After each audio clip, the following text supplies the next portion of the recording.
Hello and welcome to Teams Fridays. I'm Michael Trussler. I am a Microsoft MVP and a Senior Solutions Consultant at Jabra. And I'm honored and happy to have our guest this time around, and that is Sharon Weaver. Hi, Sharon. Hello. Thanks for having me. So, Sharon, what do you do? Tell us about yourself. I own an IT consulting firm called Smarter Consulting, and I basically spend my days helping people solve problems. And a lot of times they call me and they say, I have a SharePoint problem. But a lot of times it's a process or people problem also. So we do a mix of training and solutioning and integration and migration just to help people with things. We're a Microsoft partner. And with the rest of my spare time, I'm either doing Microsoft stuff like community work with my spare time, or I'm traveling and cruising. Yeah, because I see all your initials underneath there. It's a regional director, Microsoft MVP, and a Microsoft certified trainer. So you're pretty Microsofted up. Yeah. I've picked it up over the years. I mean, it's just been the journey, and I honestly didn't plan it that way. Like I got into tech and I did a lot of software development, and then I found this thing called SharePoint. And but after that, I just kind of did more and more Microsoft. And so it's not the only thing I do, but it's definitely a significant portion of my time. Just one thing I heard you say is you get into process management things.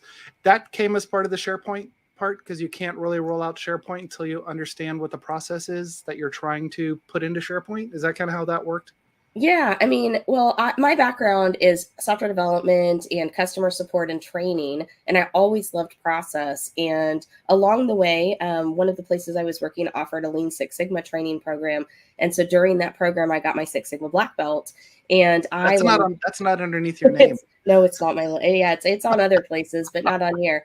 But I got it because I really wanted to understand process better and how to do process better. And what I found is that oftentimes when we talk about implementation or we talk about, migration or deploying new things, that process is really the key part of that. And so I absolutely make process management, communication, change management, and training part of every single project that we roll out, if at all possible.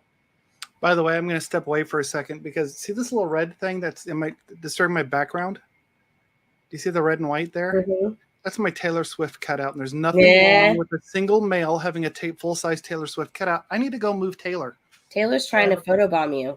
Yeah, I mean, let's see. Is it going to recognize the face? There we go.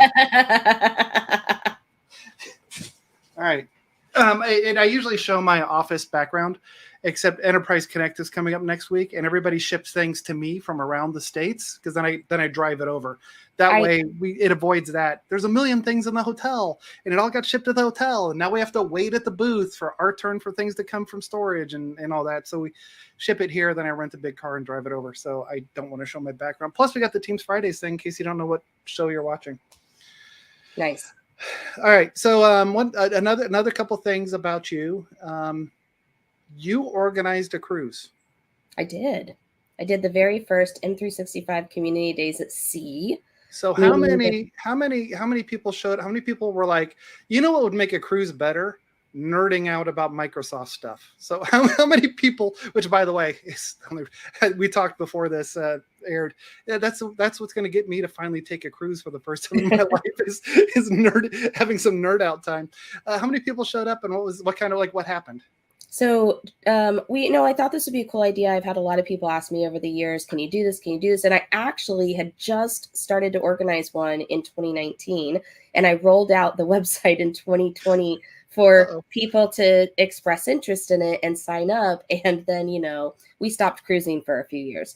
Yes, and so I wanted to give cruising a few years to come back and be safe and let everybody feel comfortable before we did it again. So I've been sitting on this for several years now. And so I've had people have been like, when you do it, let me know. And, I didn't know what to expect. And I figured the absolute worst case scenario is a few people come, we have a good time and life is good. I was really pleasantly surprised. We rolled it out. We pushed out the information. And we had, I want to say it was a total of 23 cabins. We had like 45 registrants. So 45 people who registered to be part of the Microsoft group. Of that, I want to say about 10 were speakers. And the rest of them were everything from people who just wanted to come and attend. They were there for the conference, but they were not speakers. And then we also had a few like spouses and partners and friends that came along with as well. And then not only that, but on the day of the conference, we actually had one actual attendee that came off the boat that had not registered with our group, did not know it was happening, found out about it, and said, "Can I come?" And we were like, "Of course." It was an M365 administrator that was from Finland that was there vacationing with his family. And he's like, "Am I welcome to join?" So he gave up 3 hours of his day to come and sit in one of the days of our conference. He escaped his personal life for 3 hours. And he said he had to get permission from his wife. Yeah, exactly. So was it, I mean, obviously this gentleman was from Finland. Was everyone just United States people, or did you pull people in from globally, all over, or just the Americas? Or all over. We had people from Alaska to Poland. I would say it was about half and half, about half North American and about half elsewhere. A lot of people from Europe, the UK. It was really great, actually, just to get to spend that time, because one of the reasons we wanted to do this is we've recognized that oftentimes we meet at conferences and we say hi and hug and maybe get to go out to dinner, but oftentimes we're running different directions. We've got different priorities. Maybe we're also working. And so we end up not getting that social time like we would like. And so one of the reasons that I really wanted to do this was to offer the opportunity for people to come and do the thing they always do, also be able to have that time to socialize and network with those same people in a way that was more relaxing. So we had a group dinner that was scheduled every night that anybody was welcome to join us. It wasn't required, but it was available. We did some group outings. We did some group excursions. We had some group meetups. We even played a game together that one of the speakers created for the event. And so I think what it really did is provide an opportunity for people to do some really amazing networking and socializing that you might not ordinarily get to do, in the real world, not trapped on a ship together. Correct. So is this going to happen again? Absolutely. And yes. I know the answer. You don't know the exact date yet. But where do I go to find more information about the M365 cruise?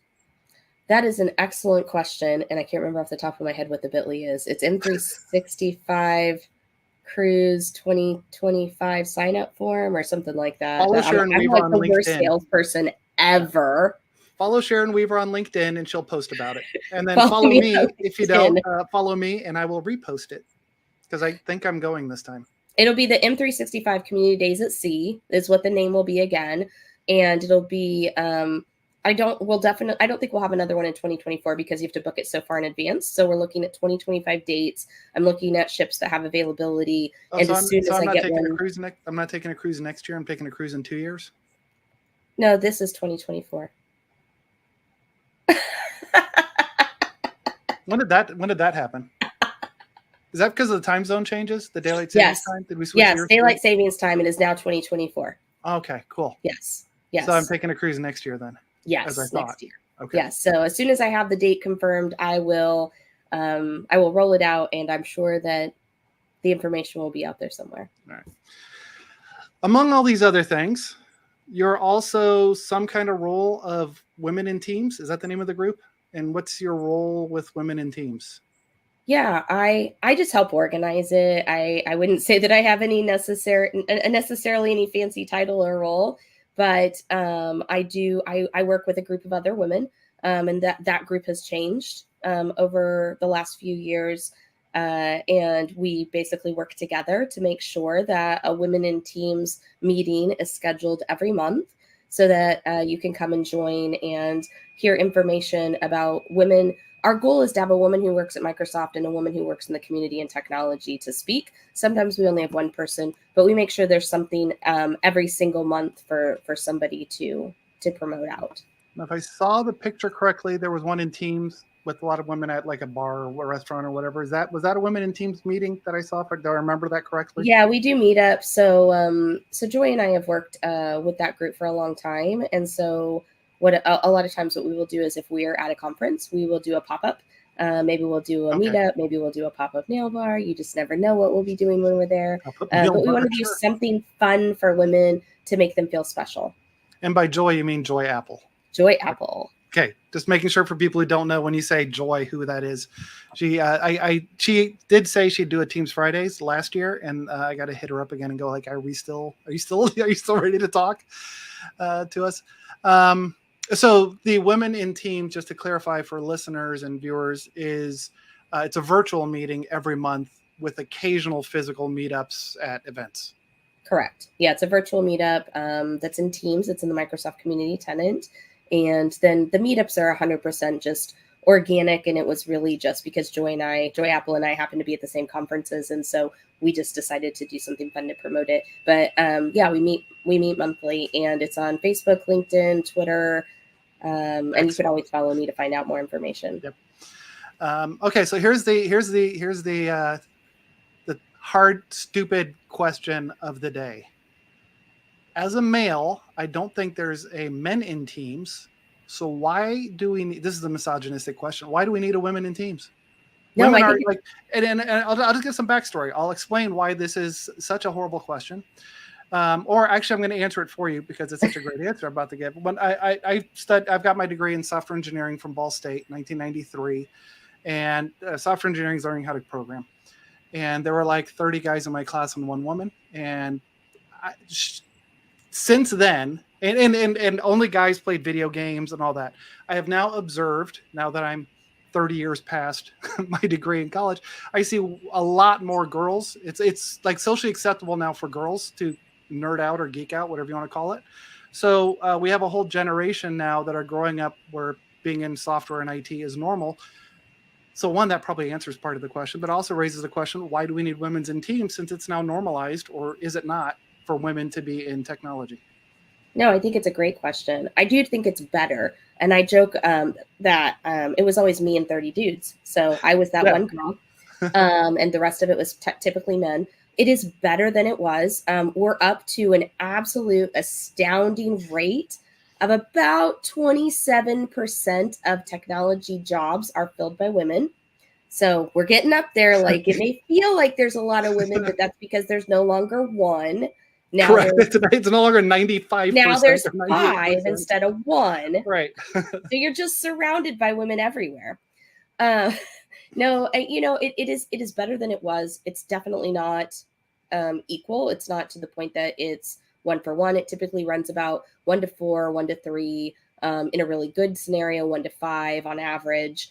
And so what we really want to do with these women's programs, first of all, they're open to anybody. They're not exclusive to women. The idea is that the women in that particular technology can come to find out and meet other women that are in that technology. Because unlike a lot of conferences where, you go in and you can meet people, it's hard to know sometimes if there are other women in the same area you are in, because a lot of those women either maybe have children, aging parents, home responsibilities that are keeping them from attending a lot of these activities. And in addition, you just don't see them very often because, I'll be in one corner of the conference center and they'll be in another corner of the conference center. And so because there are so few of us still, what we want to do is we want to promote the idea of bringing these women together in one place so they know that they're not alone. They have other people to hang out with. And on top of that, we really want to show them what's possible, because I think a lot of women still don't feel like the opportunity is there for them to get into certain roles or to move up. So one of the things that we're always trying to do in those sessions is provide somebody that's going to speak, that's going to talk about what the opportunities are, maybe somebody who's got experience, who has, gone and gotten promoted up, that can share that with them, or somebody who's coming in to encourage and support them. This last month, we had Dan Ray, who's a huge ally of all of the women's programs. And he spoke, he's doing this new program called I Am Remarkable. And the idea is really just to uplift and motivate women to help them be more successful. So we do things like that. So are there things that also lead towards mentorship? And trust me, you don't want to do it that way. I tried that 10 years ago or 5 years ago. That didn't work. Try it this way, and suddenly like doors opened and things like that. So there's mentorship opportunities, as well as I'm certain, sadly, there are sad shared experiences that you have a group you have people to talk to about things that you don't feel comfortable talking with your coworkers about. Yeah, there's a mix of support, and I'm glad you brought that up, because one of the like top requests of women in technology is more female mentors. And so one of the fantastic things about being in a group that is, at least primarily targeted towards women, is that you're going to attract other women in the space. And if you're looking for a mentor or a mentee, then that's a fantastic place to promote out that you're looking for somebody to help you. And oftentimes you can build a relationship in that space in a way that you wouldn't ordinarily be able to. So how long has Women in Teams been around? I know Teams has been around, what, 5 years now? So 5 years, or is it like more of a kind of a 4-year thing? It came around shortly after Teams came out. They did take a hiatus for about a year. The world. because of the world. Yeah. But then, yeah, I would say it's been out almost as long as Teams has been alive. So, and it's a global thing, or is it just a North America thing? It's global. We've scheduled the meetings to be as absolutely helpful as possible. So we scheduled it right in the middle of the East Coast day, which makes it able for basically everything from the Pacific Northwest all the way into Europe to be able to do it pretty easily. We have not added a second time for the APAC region quite yet, but we do record it. And so that's actually something that we've been talking about as a group, is how to support that other region. But absolutely, anybody's welcome to join us, and we have people from all the way around the globe that join that group. So I don't know if there's a way to really measure it. It's kind of a crappy question, but I hope you get the gist. Have there been successes out of Women in Teams? Like, have careers enhanced? Have women become more comfortable at their job roles or their career choice? Like, I don't know. That's why successes is kind of a crappy term, but I hope you get the point. No, I think I know what you're asking, and I absolutely think it has helped. I have multiple people. So on a side note, in my spare time, I also mentor and coach people who would like to become Microsoft MVPs. And so we have people who come up who say, I'm interested in that. Can you help me? And so I do that. Christian Buckley and I run a mentoring cohort group that we do that with. And what's really interesting is oftentimes, especially the women in that group, I will say you should go join this Women in Teams group, because there's so many people from Microsoft that are in this group, from the Microsoft ecosystem, that are in this group, that it creates really good networking and relationships. And I really do believe that as a result of having both of those programs, by having a place to send them to, we have multiple people who have been awarded MVP, and after they've been awarded MVP, feel like they are more included. So then when they do go to these events, they already have people that they know. They've already got people who they've seen their names. They've already got people who they've talked to.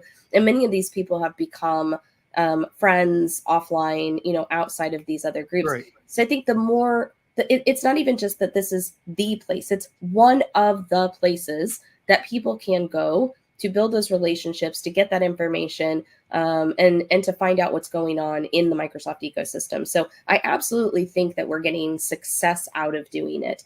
Plus, we've got Teams nail decals, and that's really the most important part out of this discussion. Yeah, like comms. Where did I see those the first time? Comms last year. Mm-hmm. I think is that first time I saw those nail decals, and those were amazing. And yeah, that was like the swag of the week or whatever. Are they going to be there again this year? Are we gonna have there will be likely be more to come, and I'm going to be speaking at M365 conference in Orlando, and you just never know what I'm going to bring with me. So you just don't. Come find me. Never know. One thing you mentioned in the prior question is so Microsoft employees are also part of Women in Teams. Yes, absolutely. So Women in Teams is an initiative that was originally started by Lori Pottmeyer, who was Lori. I love Lori too. And so her vision was to be inclusive and allow women a space to be able to network and build relationships with Microsoft female employees. And that was a lot of it, is she wanted to basically bring Microsoft employees and Microsoft community participants together in kind of a safe, inclusive environment. And so we have tried really hard to continue to bring Microsoft employees in as we can to that conversation, because not only do we want to network with other community members, but we also want to offer these women an opportunity to also network with the Microsoft employees. All right. By the way, Martin just went to the wrong thing. Let me send him a thing. Martin's going to join in at a thing message. Okay. Sent. All right. Martin should be joining us here in a second. I was about to wrap up, and then Martin joined in, so we'll see what. Hey, Martin asked questions, and he's going to ask the exact same questions I did. On women, how does someone get involved? How do we find out about women in teams beyond what we've said 3 times so far? Follow Sharon Weaver on LinkedIn or Twitter/X. But what is there a website, or what's the best way to get involved? There's a group on Facebook, there's a group on LinkedIn, and there's a Twitter handle. And also it's in the Microsoft community tenant. And so any of those should have the information to lead you down the path to get you to women in teams. I guess I can try it. I can answer my own question. Bing, because I use Bing. Women in teams. Does that just get me to something? Women in teams collaborate, share, educate, tech community. So there we go. That, and then the next one is NCAA March Madness, which is on this TV right here. But all right, so easy to find as well, just by searching for it. Mm-hmm. Anything else going on? Anything else exciting other than, you're talking at M365 conference? Here we go. Martin just got thrown right in. Hi, Martin. We're wrapping up. So what questions do you have for Sharon? What day is it? It's 2023. By the way, it just became 2024 the other day when we. I was just sharing with Michael. It is now 2024 because of the time change. So keep up. Oh yeah, I'm still adrift with US UK time zone. I'm 1 hour out of drift from normality. Yep. I feel you. I just came back from Pacific time zone to Eastern time zone, so it's taking me a while to adjust. I'm joking. I'm not trying to be that guy who's like, well, I'm about to travel to Asia for 3 weeks. So you want to talk about backwards time zones or forwards time zones? I leave on a Sunday and arrive on Tuesday. Monday doesn't happen. There's just no Monday. It was funny. The last time I did it, I looked at my Google Maps, history. It's got me on an airplane, whatever, on Sunday, and then on the day later, or then 2 days later, you landed in Sydney. I'm like, what happened to the Monday travel? It just didn't happen. It just did not happen. Somebody disappeared it. Well, I'm also going to be flying a Malaysian air flight. So got that going for me. So Martin, what's up with you? Do you know Sharon? Have you met Sharon before? Yes, I met Sharon. Yeah, I think we last. Mm-hmm. I think maybe, I don't know when we last saw each other. Comes next. I remember I got the team's nail art. I think that was. You got a tattoo. You got a tattoo. Yes. I see. I remember that. Yeah, mm-hmm. And I guess MVP Summit. Michael, on MVP. I have messaged you, but congratulations. Oh, thank you. Did you make MVP Summit? I did not, and I was, because I got it March 1st, and MVP Summit was 2 weeks later. And the way I kind of understand it, I missed the entire RSVP window anyway. So even if I had the ability to tear out of work, and then I already had my work booked during that time, to the point where I haven't even had the time to go look at. Maybe I'll download them for my flights. I haven't had the time to look at any of the recorded sessions. So I didn't realize that. Congratulations. Oh, you didn't know I was an MVP? No. Yeah. Whatever. Thank you. No, I'm just busy. Loads of stuff on as usual. Copilot, Teams. Yeah, just busy. Copilot. Sharon, in your world, because we talked briefly about the work you do, a lot, SharePoint and process and things. How much is Copilot jumping into your world? I think like anything new, there's a lot of people who are really wondering what it is. So I'm spending more time explaining it, training on it, giving overviews, answering questions about it than anything. I think there are, just like anything, there's a few people who are kind of jumping in with both feet and being excited. But for the most part, I think people are still very skeptical about what it is and what it does and what the price point is. And so for the most part, when I say work, I would say most of my work right now is around training and advising and answering questions than anything else. What feedback are you getting? Are people excited, or are they kind of muted, like maybe later kind of decision, or has it just been all of it? It's all of it. I think when it comes to the productivity tools, so Copilot can make me a PowerPoint presentation. They're like, yes, we love this. It can read my emails to me. It can summarize my Teams meetings. I think those areas where it's a quick win, where it's like it's doing their work for them or assisting them, then I think they're really excited about those features.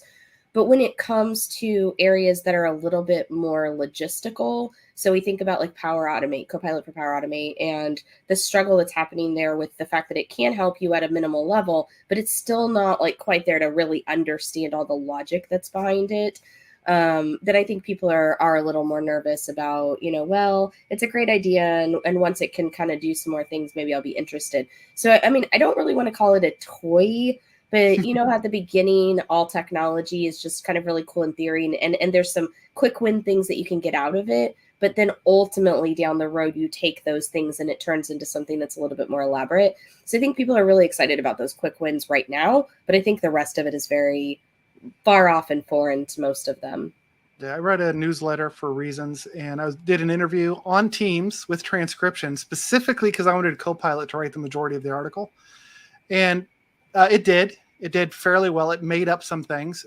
Copilot left the transcript, searched the internet, and pulled in some things which were not accurate, and some things that were like, okay, cool, that had to be cleaned up, which is fine. I assumed I'd have to spend about 20% of the article would be my edits, which is roughly where it ended. It was giving it its own voice.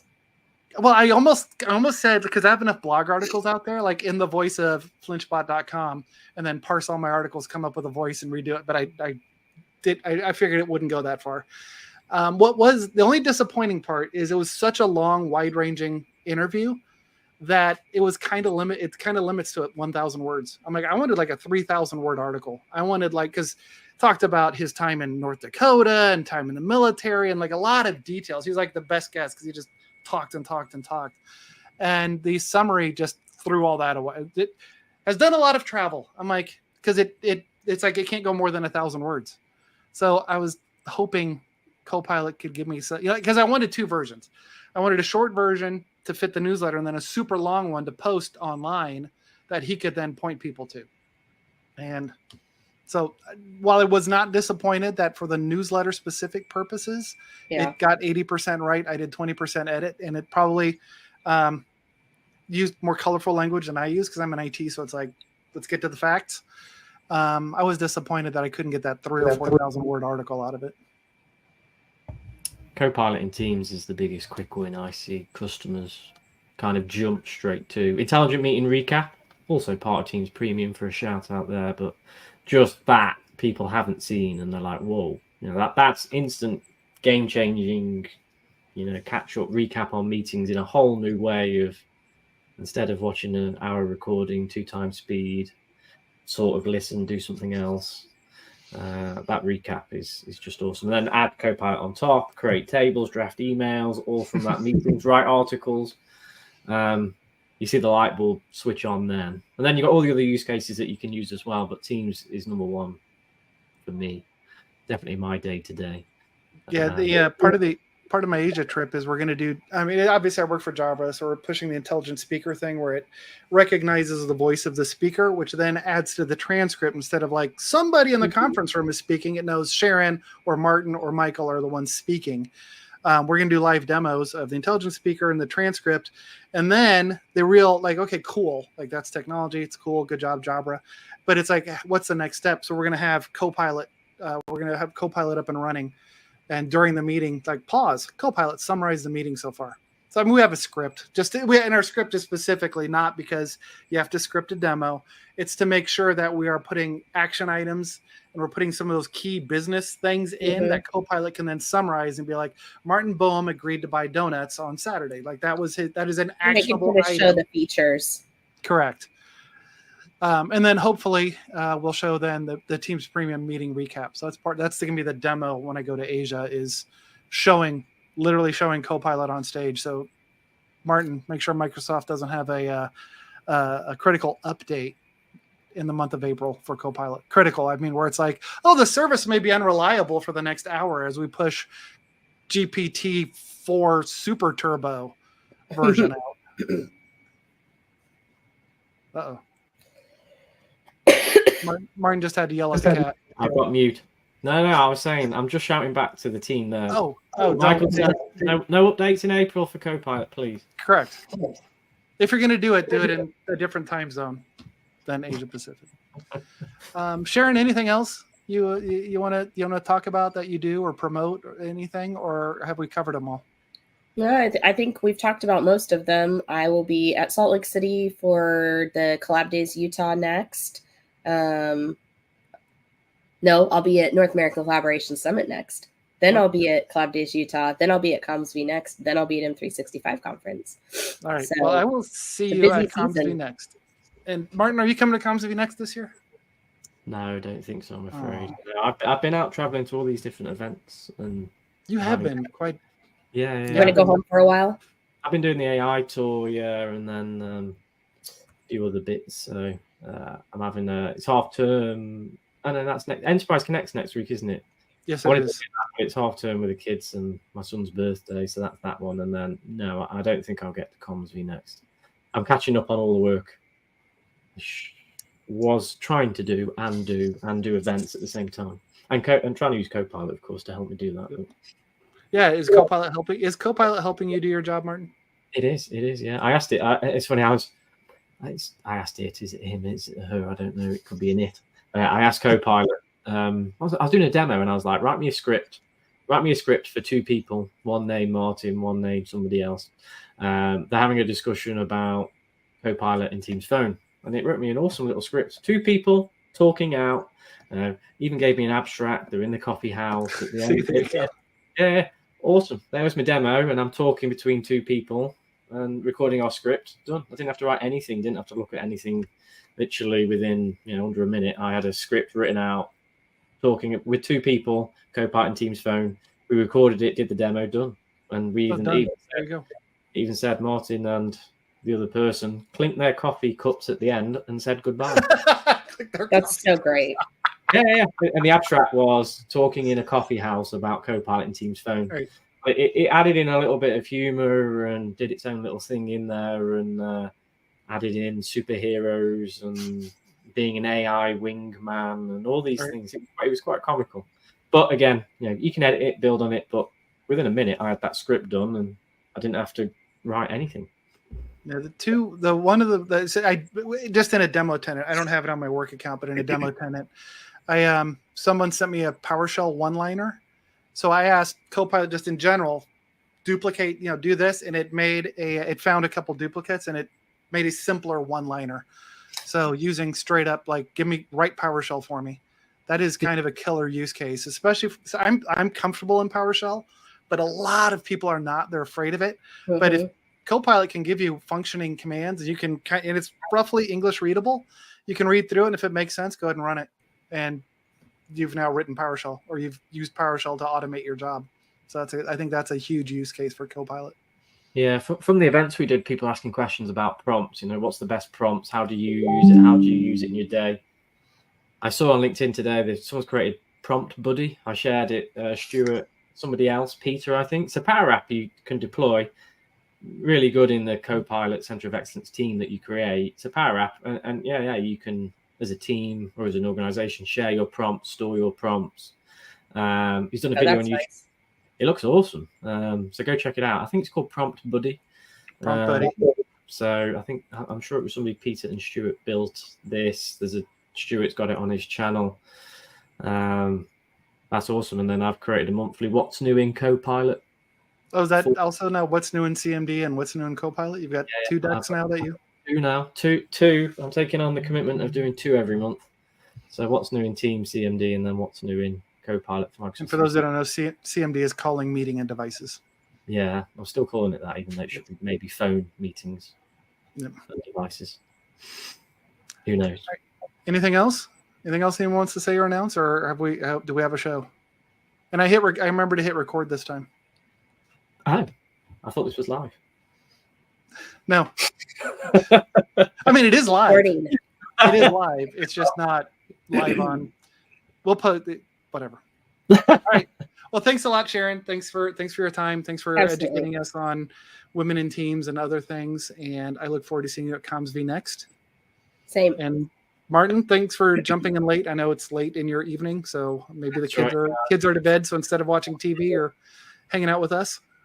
Yes, I jumped from another meeting to this, but is there any plans for Comms V next? Are we tattooing, nail arting, anything I'm else? sure there'll be something.